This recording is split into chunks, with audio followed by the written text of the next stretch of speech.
13 ғасырда Евразия континентінің халықтары мен мемлекеттері мұғул әскерлері мен қарулы күштерінің жойқын шабуылының куәсі болды. Мұғул әскерлері мен оның қарулы жасақтарына қарсы ешбір мемлекеттер төтеп бере алған жоқ. Ешбір мемлекет төтеп бере алмады. Шығыстағы Қытайда, Хорезм мемлекеті де, Кавказ елдері де, орыс аймақтары да, тіпті Еуропаның өзі де тізе бүкті. Ал енді бұл жойқын империя жайлы естімеген болсаңыз, онда айта кетейік. Бұл қазіргі қазақ даласынан шыққан ұлы тұлға Шыңғысхан құрған мемлекет болатын. Шыңғысханнан кейінгі дәуірлерде оларды бүкіл әлем мұғулдар деп атаған. Мұғулдар Шыңғысхан билікке келгенге дейін олар аса танымал емес еді, және зор атақ пен даңққа да ие болған жоқ еді. Себебі ол дәуірлерде татар тайпалары сан жағынан да, күш жағынан да, дәреже жағынан да мұғул тайпаларына қарағанда үстемдікке ие болған. Сондықтан басқа елдерде тек татарлардың ғана атақ даңқы белгілі де танымал болған еді. Бұл туралы 1316 жылы жазылған Жамиғат Тауарих кітабында баяндалған. Сол себепті Шыңғысхан билігінің алғашқы дәуірлеріндегі әскерлерді, яғни біздің ата-бабаларымызды араб және парсы елдерінде татар әскері деп атаған болатын. Бірақ олардың татарларға ешқандай қатысы жоқ еді. Бұл туралы Мехман-Намаи Бұхара кітабында анық деректер келген. Шыңғысханның билікке шығуының бас кезеңінде оларды татар әскері деп атаған, қазақ әскерінің құдіреті мен мүлдем ештеңеден қорқпайтындығы туралы арабтардың және араб еместердің тілінде еске алынған, және барлығына жақсы белгілі деп баяндалады. Келтірілген деректерді тексеріп оқып білгілеріңіз келсе, Халықаралық түркі академияның ресми сайтындағы кітаптардан оқып білсеңіздер болады. Шыңғысханның баласы Үгетайдың дәуірінде мұғулдардың астанасы Қарақұрым деген қала болған. Ол Ертіс өзенінің бойында орналасқан еді. Осы аймақта және Жетісу өңіріндегі халықтарды мұғулдар деп атаған. Мұғул мемлекеті Шыңғысхан дүние салғаннан кейін бірнеше ұлысқа бөлінді. Одан кейін уақыт өте келе алып империя бірнеше мемлекеттерге бөлініп, әр қайсы мемлекеттердегі халықтар әр қалай атала бастады. Әр қайсысы өз алдына бөлініп тіршілік етті. Ал Мұғул империясының қара шаңырағы болса, қазіргі қазақ даласында қалды. Мұғул империясының асыл көрінісі болып табылатын Алтын Орда мемлекетінің негізін қалаушы Жошы ханның кесенесі қазіргі қазақ даласының қақ жүрегінде орналасқан. Түсінікті тілмен айтқанда мұғулдар деп қазіргі қазақ халқын айтуға болады. Мұғулдардың мемлекетін қазіргі Монғолия мемлекетімен шатастыруға болмайды.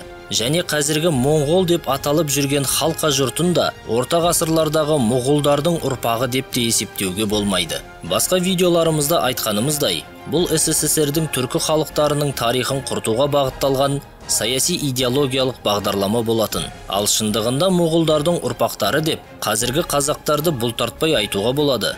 Бұл Жетісудың бойында тұратын халықтар өте мықты, әрі жауынгер болатын. Олардың мінген аттары өздері сияқты ірі, әрі шыдамды да төзімді болатын. Бұл қазақи жылқылар суыққа да, ыстыққа да төзімді. Әрі шайқас алаңында да аса жүйрік және жылдам болып келеді. Мұғул әскерлері үшін аттар өте маңызды рөл ойнаған. Бір мұғул әскерінің өзі соғыс алаңында бірнеше атты жетектеп жүре алатын болған. Біреуі жарақаттанса немесе шаршап қалса, екіншісін мініп соғысты жалғастырып кете беретін еді.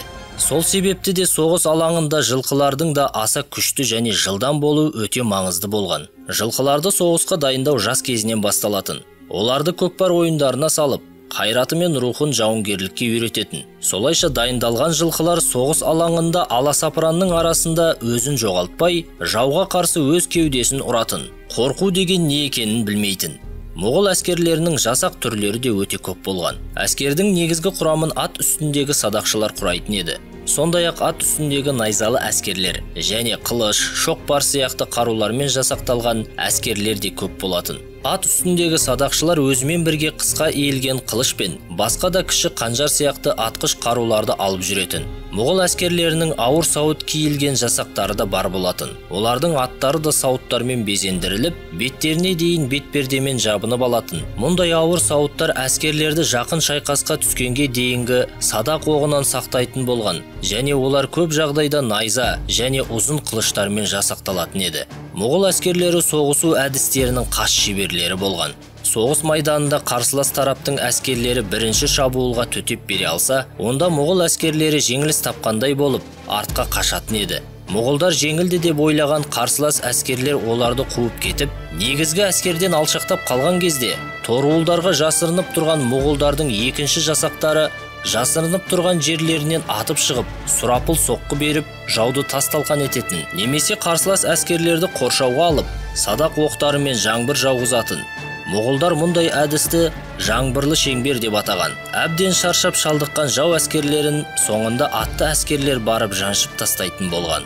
Жаудың негізгі жасақтарын талқандағаннан кейін соғыс алаңынан қашып кеткен қарсыластардың артынан қуу басталатын.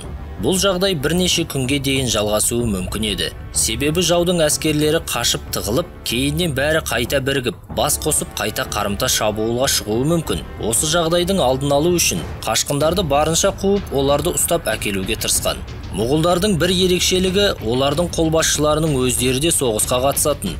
Шептің алдыңғы қатарында тұрып, әскерлерге рух беретін.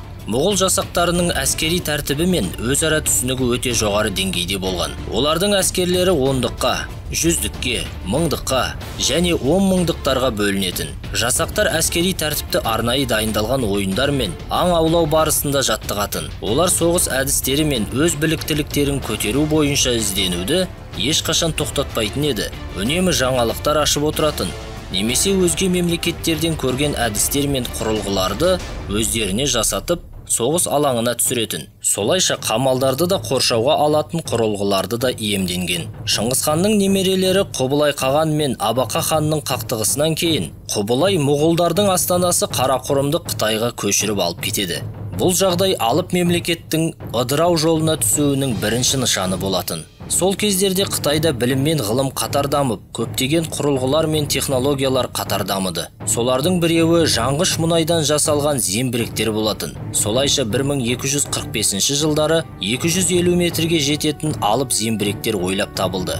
Бірақ бұған дейіннің өзінде Үгетай қағанның тұсында Жошы ханның баласы Бату бастаған жорықта батыстың алып қамалдарының өзі моғол әскерлеріне қарсы төтеп бере алмаған болатын. Солайша моғолдар шығыстағы Қытайды да, батыстағы орыс аймақтары мен еуропалық қамалдарды да, оңтүстіктегі парсыларды да түгелдей тізе бүктірген болатын. Сол себепті Шыңғыс ханды түрк әлемін сақтап, оны күшейткен ұлы тұлға ретінде қарауымыз керек. Шыңғыс хан түрк тектес халықтарының ыдырап, жоқ болып кетуден сақтап қалған ұлы тұлға деп айтсақ артық болмас ағайын.